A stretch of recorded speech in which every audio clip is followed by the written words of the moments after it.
So I'm Christoph Huber, 41 years old, born in Austria, and mainly I'm a big fan of racing. I got a phone call, and this phone call was from Walter Lechner Sr, famous racing driver in the 70s, 80s in Austria. He asked me, Huber, I would like to invite you for a job interview. I said, yes, no problem, I will come. And he said, now. Many people said to me, you cannot do anything wrong because you learn from the best. You worked 6 years with Walter Lechner Sr, who sadly passed away 4 years ago, which is very sad, because he really was my mentor, my friend, sometimes my father. We shared an apartment in Bahrain. My enemy. I hated him often. I loved him. We laughed together. We cried together. We fighted each other when I had my own team, and I drove against him.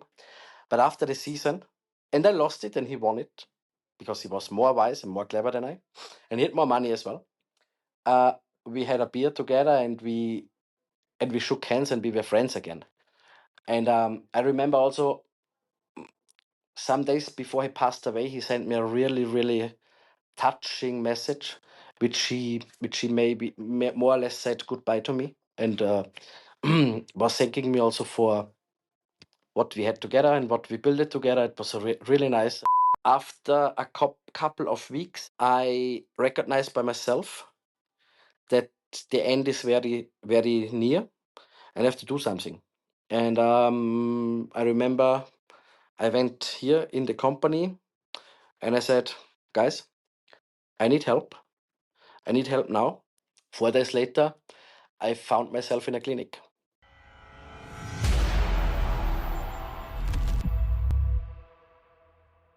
Hello and welcome to the latest episode of Georgie's Stripping the Dipping podcast. I'm your host, F1 Black. Have you ever been in a conversation and you've just stopped and thought, I'm talking to an extraordinary human being? Well, this week's episode was certainly one of those situations for me. I spoke to Christoph Huber on the eve of the final round of the Porsche Carrera Cup for Germany, where his team and his lead driver were poised to clinch both championships. Whether you're someone that loves Formula One, sports car racing, someone that aspires to run a team in motorsport, this is not an episode you're going to want to miss. So without further ado, Christoph, the floor is yours. How are you? Hello, thank you very much for inviting me, and I'm very proud to be part of the show. I'm very fine, very good. Oh, lovely to hear. And the first thing we ask our guests to do is introduce themselves to our listeners. So if you were meeting someone for the first time, how would you introduce Christoph Huber? So I'm Christoph Huber, 41 years old, born in Austria, and having a, let's say, top 5 in the world Carrera Cup Germany or Porsche Super Cup team. So we having a team here in Bavaria. I'm the CEO of the team. I'm the founder of the team, and the team also having my name in it. Let's put it that way.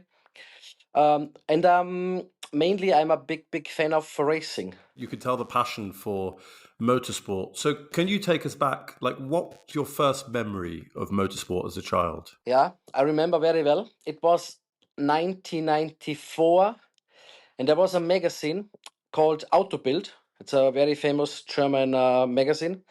And there was a small booklet in this bigger edition with all the Formula One drivers in there of the season 1994. And this was more or less my first touching point with motor racing. And from that moment on, I was watching the first race, which was 1994, the Grand Prix of Brazil, Aida, the second one, and the third, the very fatal Grand Prix in Imola 1994. It's interesting. That was my first year watching motorsport as well. I think really? It was I guess it's the shockwave of what happened with Senna. Exactly. Really caught people's eye.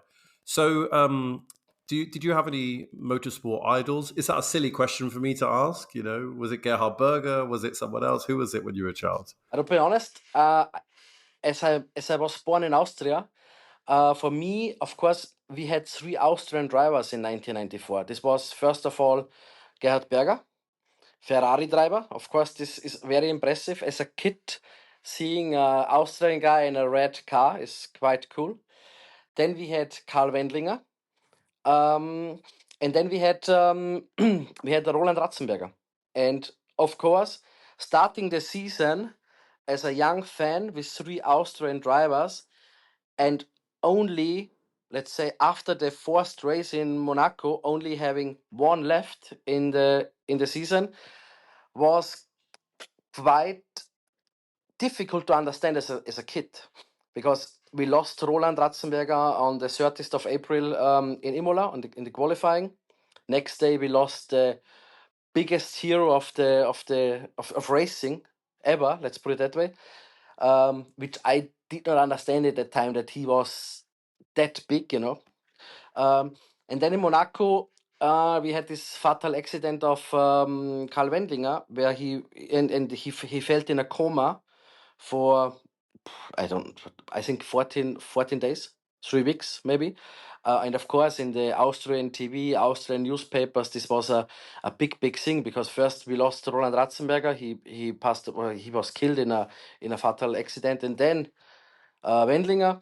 And this was, of course, it was very impressive, the racing side, but it was also very strange and very difficult to understand as a kid from the human side. I completely hadn't thought about the impact on, Austrian motorsport fans, not just what happened with Roland Ratzenberger, but of course Karl Wendlinger. And from what I remember, he had a very promising career until the crash, and then he came back for Sauber, but was never quite the same again. Yeah. No, it was never the same again. And coming back to your question, yes, I would say Gerhard Berger was an idol, was a big idol. And of course, as an Austrian, and also with people telling you, and you see him in TV and seeing him also as a commentator, Niki Lauda was always an idol in my first period of time. Later, of course, the idol thing have changed, because then I was more fan, more experienced, had a bigger knowledge of motor racing, reading books, visiting races, whatever. And then it changed a little bit. Then I was more a fan, or let's put it that way, the idol was more team owners, or people working in the industry, not drivers anymore. I was going to ask you the question of, you obviously, when you're a child, I don't know, I wanted to be a racing driver. Now, clearly that didn't happen to me. You're in motorsport. When did it become apparent to you that you wanted to be a team owner? And did you try driving before that? Let's put it that way. So as I said, 11 was the first year starting to watch Formula One races, then becoming a big fan of racing. And then the next step in my motorsport career was I started collecting autographs. So I started to, and this was, there was no internet and no email and whatever in 1994. I did not have an email address, and I had no World Wide Web in this time. So I started to go to the post, in the Austrian post station or mail station, and I bought telephone books. In this time, you had no, you could not search for a telephone number online, so you had to buy a big, fat telephone book. And I remember I bought one from Austria, and not the Austrian one was for free, but I bought one from Monaco, for example, and then I started searching for people. And funny thing was, I found family Wendlinger in this telephone book. I found family Ratzenberger in this book. I found family Berger in this book. I found even of Niki Lauda's airline in this book. So I start calling people if they could send me autographs. So I had a telephone conversation with Gerhard Berger's father. I had a telephone conversation with Wendlinger's mother. And then the Monaco book. Monaco book, there was a name in it. He was called Keke Rosberg. So I called Keke Rosberg, and his first question was, why the beeps, you call me, and from where you have my number? And I said, from the telephone book. And he said, really? It's in the telephone. I said, yes, I have a telephone book from Monaco and there is a number in. And then he said, okay, what do you want from me? And I said, I'm 14 years old, because this was already when I was, let's say, 13, 14 years old. And I said, I'm 14 years old. I'm a big fan of racing and I would like to have an autograph. And he said, okay, I send you one, but promise me you'll never call me again. I said, okay, that's a deal. So, and then, I started to send letters to the team, send letters to the drivers, send letters to people, journalists, TV presenters, whatever. And I started to collect and get a really big collection of autographs from Formula One drivers, plus non-Formula One drivers like Le Mans, IndyCar, Super Touring Car, DTM, GT1, whatever. And my only interest in this time was reading about racing, watching whatever I found in TV, because there was no YouTube, there was normal TV, and sending letters in the whole world, plus calling random people, sending me something. And this was my main project in this age. And the second project was I also had to go to school a little bit. So some let's put it that way, my parents forced me to go to school, and I used the time in school to write my handwritten letters to all the to all the racing drivers. So I was very bad at school, but I was very successful getting autographs and having a big collection. Yeah, and suddenly, and I started to travel with 14, 15, 16 years. I started to travel around not around the world, but let's say throughout Europe, as a young boy, and waiting in front of hotels, waiting in front of or in the gate of the paddock. In this time, it was a little bit easier to enter without accreditation. So at a Formula One Grand Prix, you could even go to the main gate without any ticket, so it was a bit easier. So and then I started traveling to the racetracks and collecting autographs in person. And I would say in the age of 18, I met, during my autograph collection or collecting autographs, I met a guy who had a company producing limited slip differentials, drive shafts, whatever is transmission for racing cars. And we found out that his company is on the German side, and I was, living in the Austrian side, but on the border. This was very close to the border, and his company was maybe 20 minutes from the house of my parents where I lived. And we spoke a little bit, and he said, yeah, he built this company and he's looking for employees. And he asked me what I am doing. I said, yeah, I'm now a trainee in an office. So I'm doing, selling, buying, steel, left, right, going to the school still. And he said he's looking for somebody in his office because he have nobody in his office, and he would give me a chance. And I said, okay, but I also had a very good offer from the company I was working already as a trainee to stay there and have a, a very good job and a very stable career maybe. And then he said, okay, but you can come and you can work 1 week and you can try how you like, this kind of environment. And I went there, and I was working as a trainee in a company with almost 400 people. Big company, huge company with a structure. And then I went there, and I was the fourth guy working this company in this week. So there was the boss, the brother of the boss, and somebody who was standing on a drilling milling machine doing something. And I was more or less the guy who should handle the office. There was no system in the company, not at all. It was more or less everything handwritten, everything with talking to each other, no structure. But in this week, when I had my my week to try the job, let's put it that way, I had people on the phone like Roberto Ravaglia, touring car world champion 1988. I had guys on the telephone like Schnitzer, a very famous racing team in the 80s, 90s, early 2000s of touring car. Paul Belmondo, an ex-Formula One driver, which his father was a very, very famous actor in France. People like this. And I thought, phew, usually I'm hunting these people, collecting autographs from them. Now I have them on the phone, and they want something from me. They want to buy products which this small company is producing and developing. And already after one day, I knew for myself this is what I want to do. And yeah, this was more or less my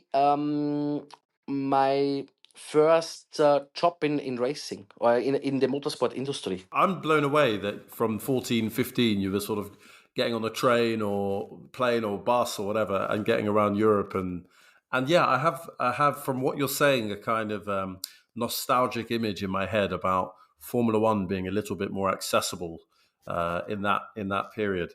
Do you, before, because we have to do your autograph collection justice before we move forward in your life. What's your favorite autograph that you've got in your or had in your collection? There are two different two different things. One is my favorite autograph I collected by myself, and then of course there was no eBay in this time, so you had letter contact with other collectors around the world, and they had machine typing lists, machine typed lists, which they have double and which they change with you. So now you have the same thing with Pokemon cards, and they're exchanging left and right, and we did that with autographs. So and I would say my favorite, if I think back now, I think my most favorite autograph I collected by myself is now Michael Schumacher, because I think this is something, unfortunately, nobody of us will again. Nobody will have the chance again to do that in person, to be honest. It's Michael Schumacher. Also, of course, Niki Lauda. I remember when I stand in front of Niki Lauda with the red cap, and I was a small boy, and it was amazing to collect the autograph from Niki Lauda. And then I think by one of my favorite autographs I exchanged with someone was for sure, or is for sure, Ayrton Senna, Juan Manuel Fangio, um, Florian Gonzalez, who won Silverstone in '51, but also guys like Joe Gardner, an Austrian racing driver who was killed in the '70s, Helmut Koenig, another guy who was killed in the '70s, only did 3 Grand Prix or 2 Grand Prix for '30s. So there are a couple of my favorites, but for sure Senna, Schumacher, Lauda, the big names.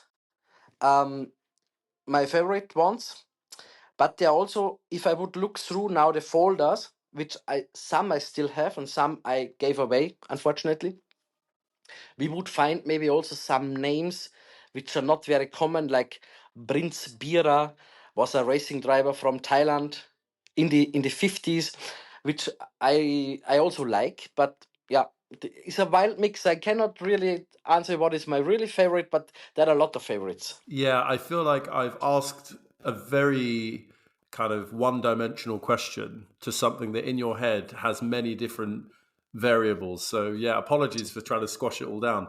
What I'm Okay. hearing from you is like a motorsport fanatic, a motorsport historian. All these, this driver did 3 races and so on. So I'm going to ask you, I'm going to go off script and ask you a question, and you don't, if you don't give a straight answer, that's okay. But in your opinion, knowing what you know about motorsport, who would you class as the greatest of all time? Very funny, very funny, because I was listening a podcast yesterday of a Swiss journalist, and this Swiss journalist, he did over 650 Grand Prix, and he was asked yesterday the same question, exactly the same question, and his answer was, and I fully agree. If you have, like a glass or a bottle, and you put 10 names of the biggest race or the most successful drivers in it, and you would take one out, maybe this is the one. But I think we have 10 or 15 greatest racing drivers all time.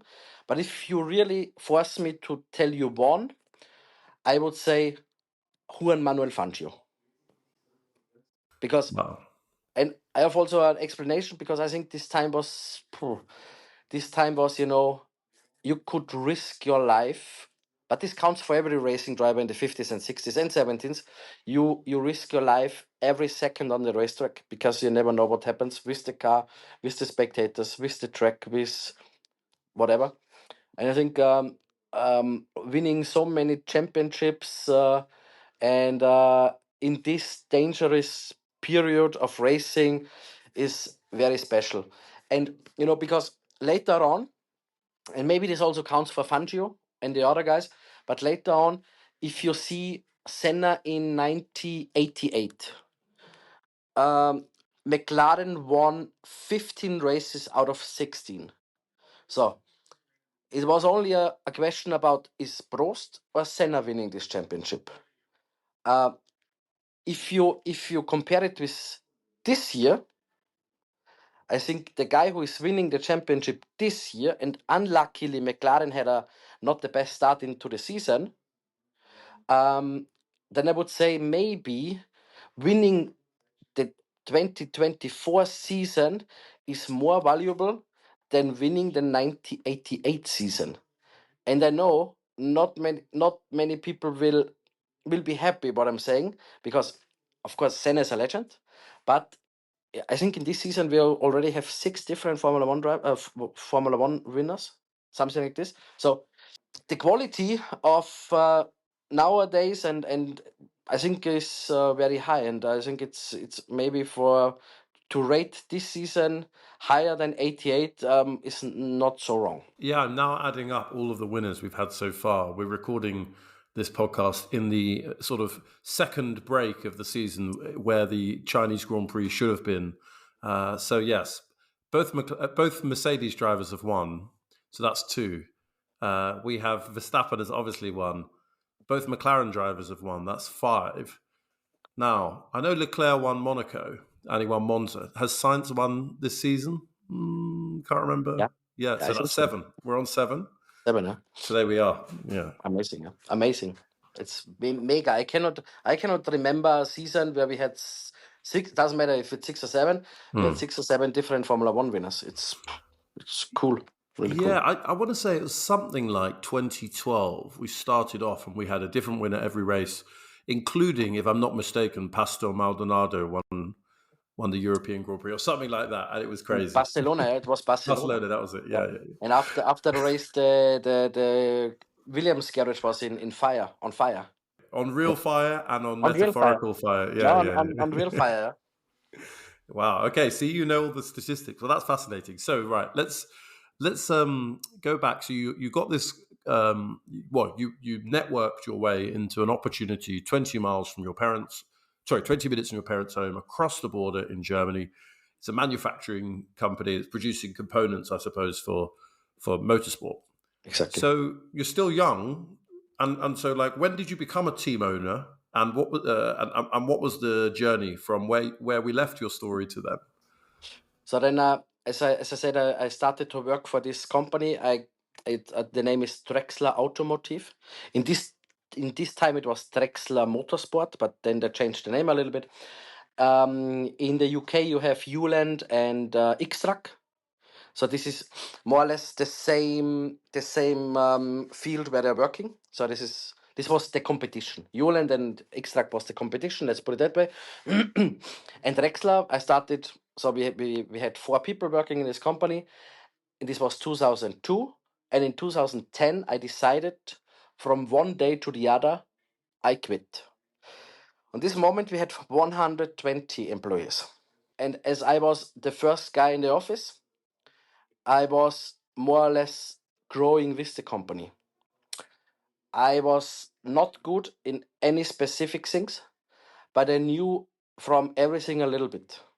So that means I was more or less the right-hand guy of the boss.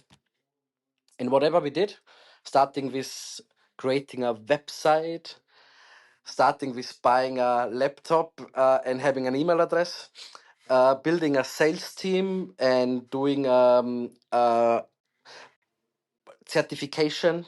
I hope it's the right word for being a supplier for the automotive industry. Driving a forklift, doing building limited slip differentials because we had maybe some people missing in the out in the workshop, whatever. So I did everything basically. And I was growing with the company because I knew everything and I had everything a little bit under my control. And it was very, very strange and not easy for me to give work to another people. So I was trying to do everything by myself, which was working until a certain size of the company, and it was growing and growing, growing, and then I could not control it anymore. And then I was not in control of everything, and then I was not happy anymore. And so I decided after, let's say, 8 years, from 2002, 2010, I decided from one day to the other, I quit. I'm not happy anymore. I want to see something else. I'm not that I was not treated well, I was or not paid well, but I felt for myself this journey is over. And I was and I and I was basically every weekend also on the racetrack. It was never my duty to go on the racetrack because in this time, luckily, these products were sold by themselves. So there was not really big marketing or big promotion to sell the products, but the products were so good in this time, and still I think that everyone in touring car, in Formula 3, wherever, they want to have our products. This was the hottest thing you can get in this time in racing. If it was allowed regulation wise, everybody wants to have it. And the same was also counting then for the automobile industry, like AMG Mercedes, Alpina BMW, the KTM. Everybody have wants in this time. Everybody wants to have a Drexler limited slip differential. So, and there was no need to go on the racetrack, but I was going every weekend to the racetrack, presenting the company. Of course, I brought the company a little bit more customers, and I met here somebody and here somebody, and I tried to present the company. Let's put it that way. But it was up to me if I go or not. But I was always driven about racing and motorsport, and earlier I went always collecting autographs, and now I'm there to trying to sell products and meeting new and exciting people. Let's put it that way. In 2010, the story ended. I quit, and more or less I was left over after this day when I quit without a job because I did not look for anything because I thought, okay, I worked a lot. I need a break. Maybe for 2 3 months I do nothing, and then I think about what I could do next. But on the first day when I was without a job, I got a phone call, and this phone call was from Walter Lechner Sr. So the old legend Walter Lechner, famous racing driver in the 70s, 80s in Austria, and a very successful team owner in mainly in Porsche Mobile One Super Cup. This time winning everything with Rust and Molen and a lot of other drivers. And this Walter Lechner, which I knew already because I was first of all I was collecting autographs from him. Second of all, of course, he was a customer when I was at Drexler. He asked me, Huber, is it true you are not with Drexler anymore? You have no job in the moment. I said, yes, since yesterday, I have no job anymore. Okay, he said, I would like to invite you for a job interview. I said, yes, no problem, I will come. And he said, now. And I said, now? And from my hometown to Salzburg, it's, let's say, 2 hours. And he said, yes, now. And I said, okay, then I'm with you in 2 hours. So I jumped in my car, I went to Salzburg, And after two or 2.5 hours, I was sitting in Mr. Legend Walter Lechner's office, and he was explaining me, let's say in 8 hours, how bad the job is he wanna give me. And I said, fantastic, exactly this is what I wanna do. Because he offered me, first of all, he was in his second season of Porsche GT3 Cup Challenge Middle East. So he founded in 2009 a championship in the Middle East, a Porsche championship, a one-make series like Super Cup, Carrera Cup, whatever, but in the Middle East. Bahrain, Saudi, Dubai, Abu Dhabi, and a little bit later with also Qatar. And he said, first year is over, second year is starting now. I need someone like you, and I hope you're the right guy, to help me to manage and organize this championship. And this was, like a dream is coming true, because organizing a championship is, one step closer what I maybe wanna do in my future. Because what is higher than managing a championship? Was quite cool. And then he said, okay, are you agree? I said, yes, I agree. Then he said, okay, now you can go home and please come back tomorrow with your luggage, because tomorrow we fly to Dubai. I said, okay, cool. Okay, I went home, went again next day in the morning to Lechner, to Salzburg, jumped in the airplane, and some hours later, we ended up in Dubai. And so my job in the Middle East started. I'm trying to think, because I don't know if I believe in fate. Maybe I do, maybe I don't. But if you hadn't decided to quit on day 0, and if he hadn't found out between then and day 1 that you didn't have a job, and then he didn't pick up the phone, wow. What do you think happened? Did he call your old company and they say, oh, how do you know? No. How did he know? The following thing happened. My parents went on an airplane. And my parents have nothing to do with motorsport. Zero. Zero, zero, zero. My father was a welder in a company, steel welder, and my mother was working as, let's say, right-hand woman at a doctor. I don't know the right word in English. Not a nurse, but managing. Yeah, administrator or something like Exactly. So they have nothing to do with motorsport. But they jumped in an airplane the day before, coming back from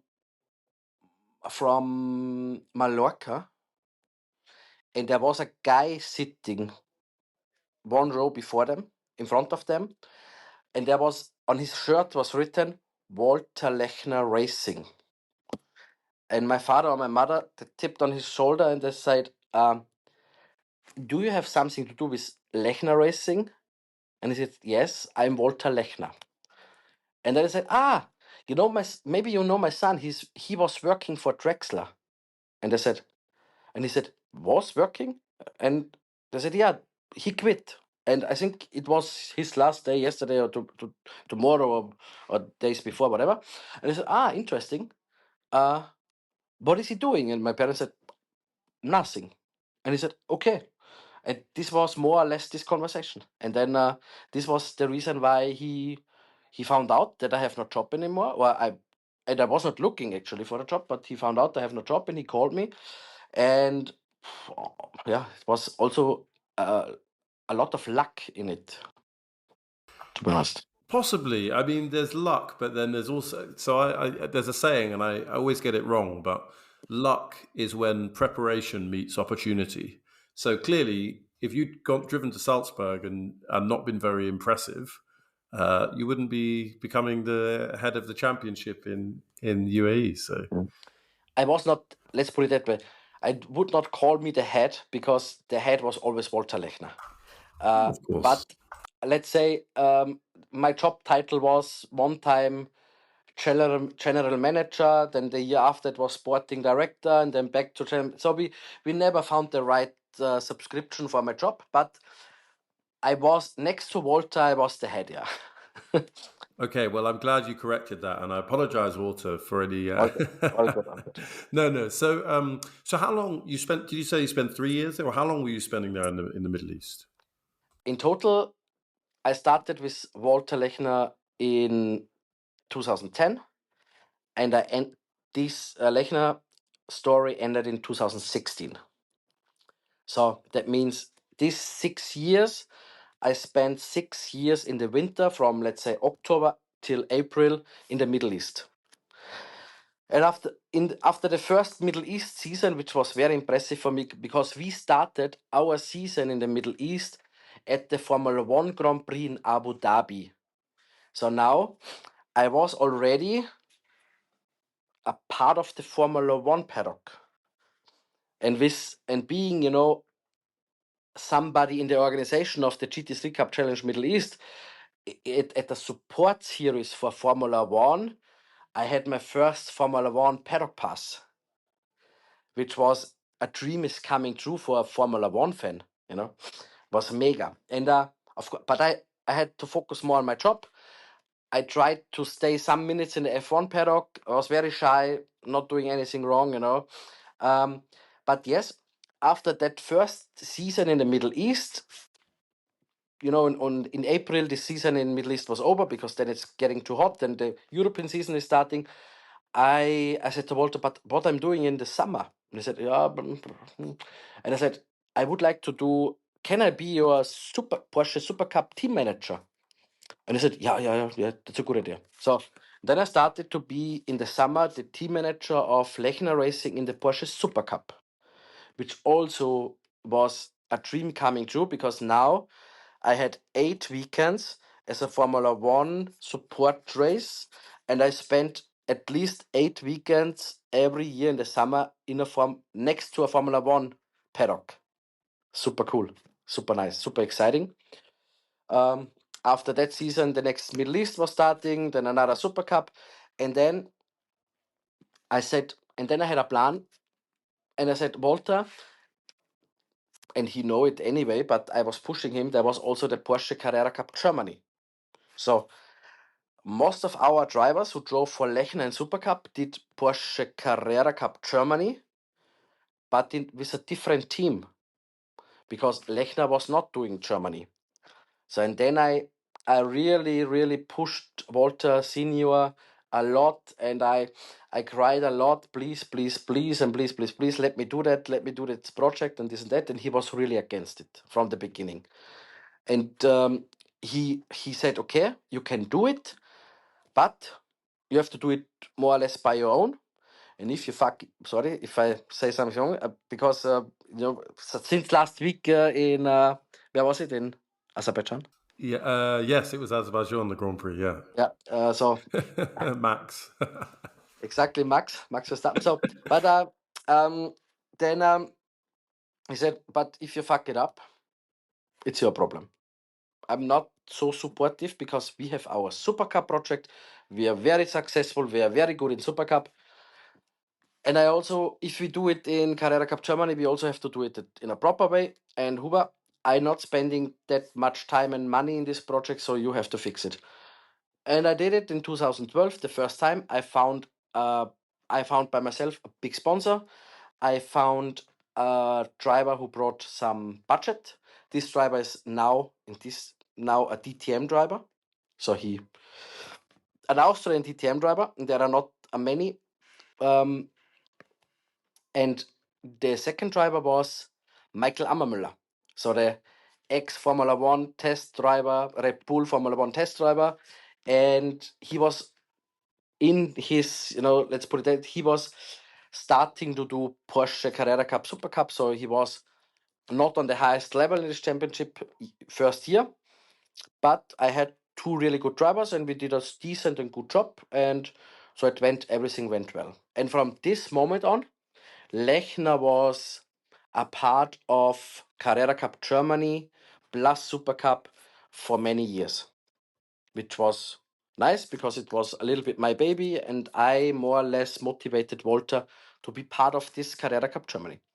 So in total, we did 3 championships. In the winter, the Middle East Championship. In the summer, the Porsche Super Cup and the Carrera Cup. And after 6 years, it's starting to feel a little bit boring. And also the same like the Drexler story, from one day to the other, I thought, I need to have my own team. And this was really, there was no long-term plan. This was coming from one day to the other. I had a bit of an argument with Walter the day before, maybe, um, and then I decided that I do my own team. And some days after I made the decision for myself, I said to Walter, I wanna found my own team. There are two ways we can do it. First way is you help me and we stay friends. You're not helping me and we're not friends anymore. We had big fights for a couple of days, maybe 2, 3 weeks. We had big fights, and he was not happy. And I understand why, because I would be also unhappy if somebody of my employees, my guys, my team members here would come in and would say, "I do my own team from next year on," and blah blah blah. I also would be unhappy. Um, but then suddenly he decided he will help me. I founded my company. I found a workshop. And he helped me in with two very important things. First, he gave me his name. So that means in my first year as a own team, he gave me the name Lechner. It was called in the first year Lechner Huber Racing. And with Lechner in my team name, it was not so difficult finding drivers because Lechner was and still is state of the art in Porsche One Make Series racing. And the second thing was he gave me the opportunity in the first year to rent cars, a second car, tools, equipment, whatever I need to start, except from the race trucks, from the big trucks and the tractors, except from everything I could rent or I could buy for a fair price. And this was more or less, this was beginning of 2016. I decided this in March, and the season started in mid of April. So I had 6 weeks from zero to season opening race in Oschersleben to build my own team with workshop, trucks, with foiling cars, finding drivers, finding mechanics, founding a company, insurance, everything, team clothes, team wear, basically everything. It's interesting because you've described two stories. So your first one with Drexler, where you grew as employee number 4, the company grew 30 times its size. And then obviously you went from, we'll do the Middle East series, and you then ended up doing 3 series with Lechner. And you've kind of, through this story, continued to grow.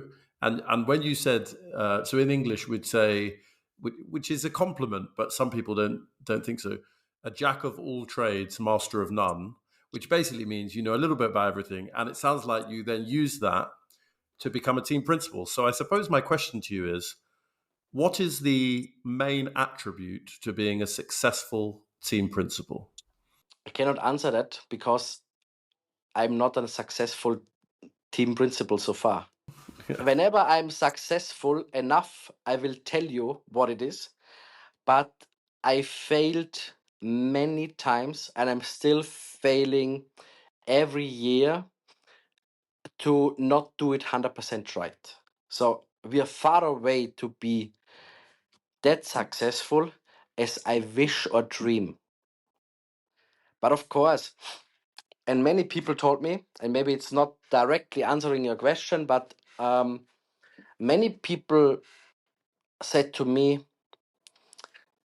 you cannot do anything wrong because you learn from the best. You worked 6 years with Walter Lechner Sr, who sadly passed away 3, 4 years ago, which is very sad, because he really was my mentor, my friend, my sometimes my father. We shared an apartment in Bahrain. My enemy. I hated him often. I loved him. We laughed together. We cried together. We fighted each other when I had my own team, and I drove against him. And we won the 5 first races in this season, and he lost 5 races in this season against me. We fighted like hell at the race director. We did not even look at each other. But after the season, and I lost it and he won it because he was more wise and more clever than I, and he had more money as well. We had a beer together and we shook hands and we were friends again. And I remember also some days before he passed away, he sent me a really, really touching message, which he more or less said goodbye to me, and was thanking me also for what we had together and what we built it together. It was really nice, and but yeah, many people said to me, "You cannot fail because you learn from the best." And you cannot do any mistakes because you've seen everything. You worked with Lechner, you know exactly how it works. You cannot make any mistakes. But honestly, if it's your own company, it's your own money, if it's your own responsibility, it's a completely different story from being an employee to having the head on yourself, you know. So tell me, two questions. The first one is because you said you haven't done it perfectly yet. So that means your vision, your aspirations are for perfection. So, number one, is it easy to work for Christoph Huber? And secondly, you described the change in being a team owner versus being an employee. How does that play with your health or with your stress and your blood pressure and so on? That's a good question. Is it easy working for or with? I never say for because we always work. They're always working with me and not for me. I would say it's very easy working with me because I would say I have an open ear for everyone, and usually I try to to do everything my people are happy, except of money. No, I'm joking. But yes, I think it's easy working with me as long you are having the same passion and you are not trying to cheat me or you're not trying to. The the most important thing in this company and in this industry and in this what we are doing is you have to do it for passion. If you're only coming doing and you do it only for money, you will fail very quick because the job is too exhausting, is too hard, only to do it for money. Because we never could pay the people that amount of money they would deserve. We having weekend after weekend, weekend after weekend testing, the race weekend testing, race weekend, and some of the boys, including me, and some of the girls as well, because we have girls and boys in the team, that do not see their home or their own bed for maybe 5 weeks in a row, or maybe only for a Tuesday and another Thursday and another Wednesday. They see their own bed, but it's very exhausting. And I think the people respecting me, the people like to work with me because they also know that I am not doing it only for the money. I'm doing it for the passion. I'm doing it for the success. I'm doing it for the vision. And and these people which I have here, they're really loyal, and I'm very proud of these people. Not only my fixed employees, also the freelancers. We're also having a bunch of freelancers, and they're very loyal. They're also already working since years for me. Yeah, this is the answer for the question one. Question two is a very, very good question, and yes, and I don't know how you're involved in my story of last year, but I don't know if you know, but I struggled a lot health wise, and I would say it was I don't know if this description or word is right, but it was something like other people describe as a burnout. But I made a big mistake. I tried to fix this burnout with supplements which you should not use. And these supplements not helping at all. In the beginning, yes, but on the long term, these supplements are not helping at all. And after a couple of weeks, months, where I was already not my own anymore and was already not focused anymore and was struggling a lot mental health wise, I luckily I did not listen to anyone because nobody could tell me what to do and what would be the right way, because I knew it better than everybody, because I'm the boss and I have to know it better than everybody. That was, of course, not right. But after a couple of weeks and a couple of weeks or maybe months, I recognized by myself that the end is very, very near and I have to do something. And I remember I went here in the company and I said, guys, I need help. I need help now. And I need the help from external peoples. If I have no external peoples to help me, then I think it will be not a good end. And 4 days later, I found myself in a clinic for without my phone, without my laptop, without media, without TV, without money. And I found myself in a clinic drawing pictures, drawing flowers and animals, going for a walk with alpaca and with dogs, cooking, washing, speaking with other people with the same problem as I had, and trying to recover and understand and hear into myself and into my body and into my mind what I did wrong and how I hopefully can fix and do it better in the future. Well, thank you for sharing your experience. And I expect there are lots of people out there going through the same in a modern world where we're under more pressure, more stimulation, more burden on us. So, well, congratulations for seeking help and for being with us today. It's great to be able to talk to you. Thank you. Yeah. So if it's not too painful a transition, and very welcome to come back to that subject, I look at the Porsche Carrera Cup Germany standings in 2024. I see there's one race left. But am I right in thinking you have already won the Drivers' Championship? Or is that a different team that has Huber in the name? You tell me. So yes, you're right. We are in the standings for now. We are first. There is this team called Proton Huber Competition, which is basically Huber Racing.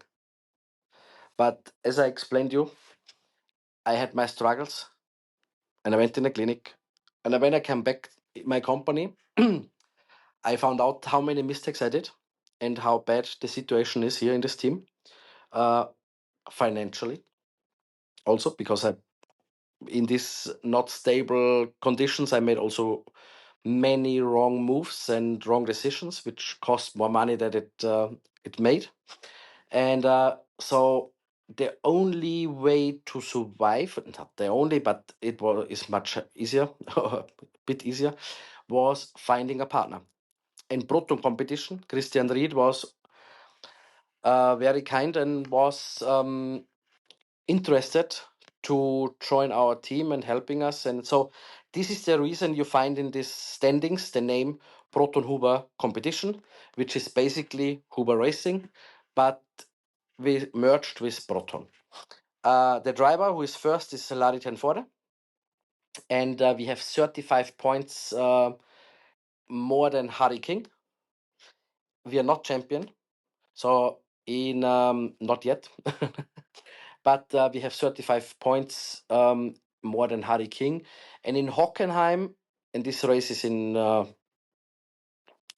11 days, let's put it that way, something like this, there are 50 points to make. So the chances to lose is less than the chances to win. Let's put it that way.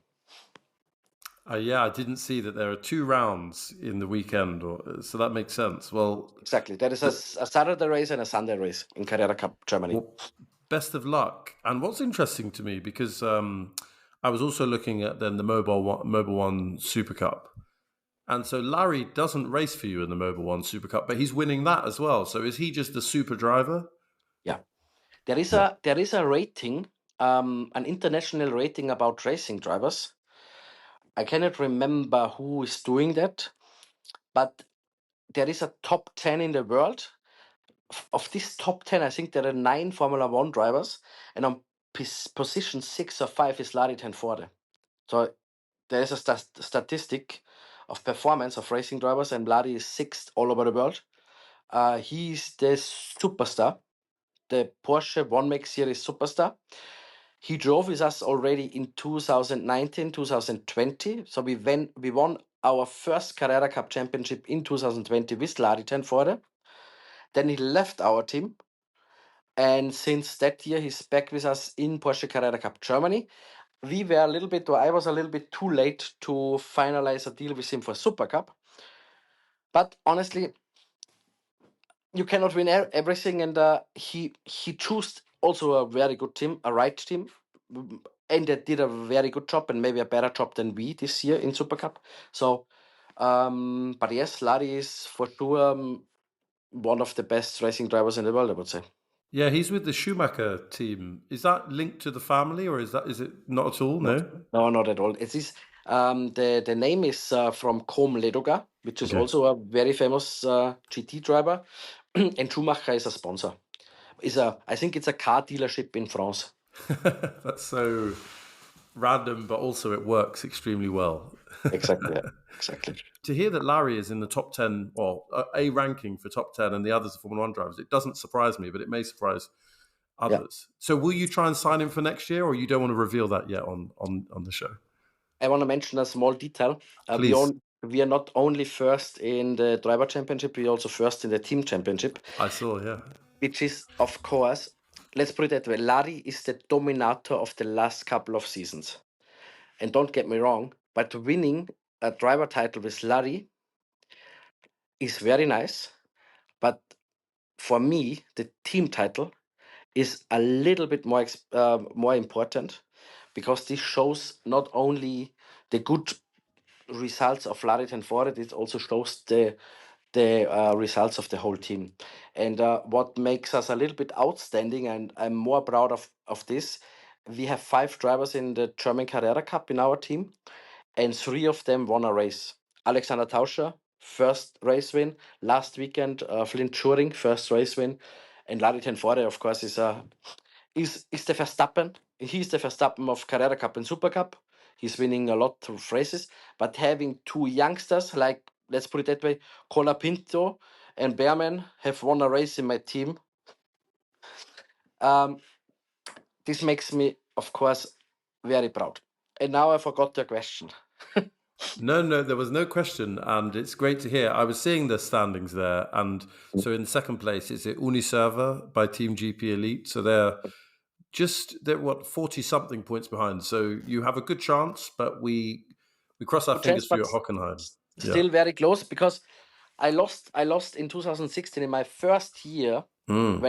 when I founded my team. I lost exactly at the same place, the team championship in my first year. Mm. And I remember that I said once to Walter Lechner, once we fighted for the German Carrera Cup title, and we lost the driver championship in Hockenheim last race weekend, but we won the team title. And I said to Walter, I give a fuck about this team title because we lost the driver championship. And Walter said to me, listen, Huber, it's very, very hard to win a team championship. Don't underestimate how difficult it is to win this championship for a team. Some years later, I lost it in 2016 in Hockenheim, and I was very sad. And I thought about what this wise man said to me.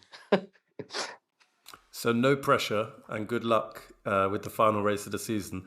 Thank you very much. We've had almost an hour of your time, and it's been really great to hear from you. So, two final questions. The first one is, what next for Christoph Huber? So, do you have any sort of secret ambitions? Are you going to suddenly say, "What tomorrow? I'm going to quit, and then I'm going to do something"? I mean, obviously, you can't quit your own team, but what is your aspiration for the future?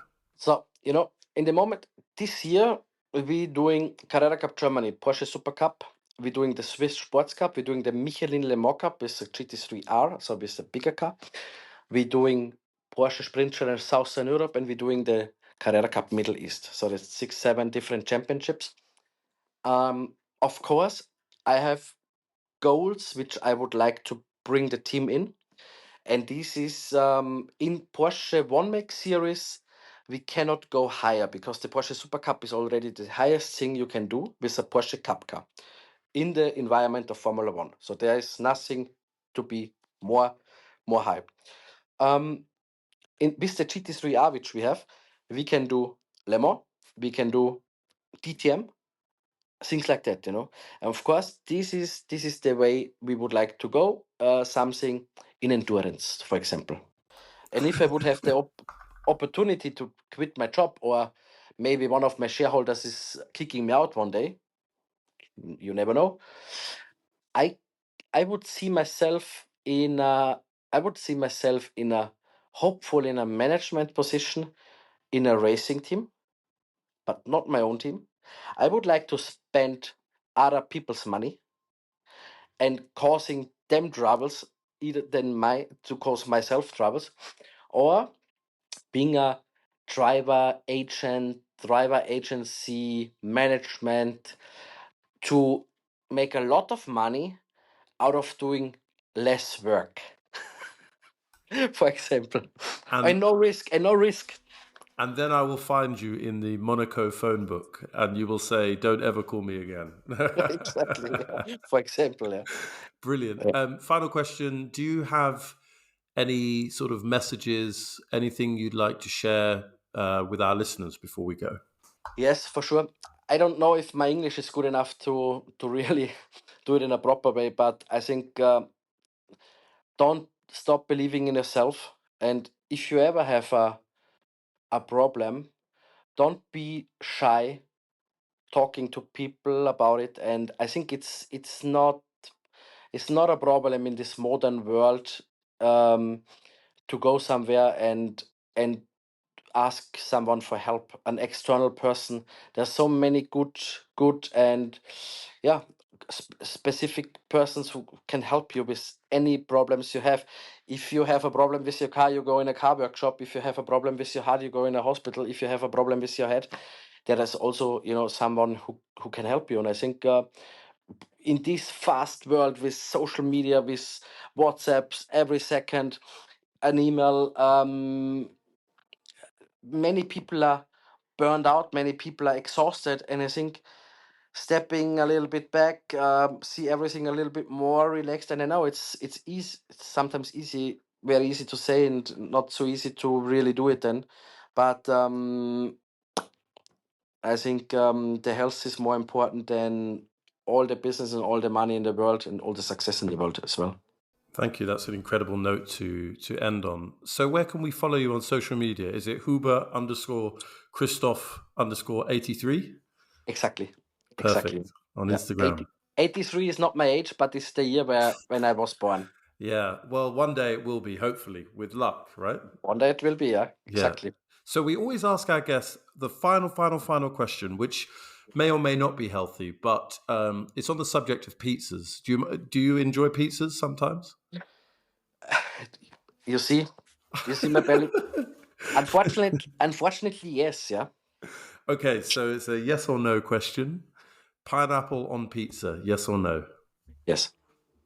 Wow. Well, you felt very confident about that.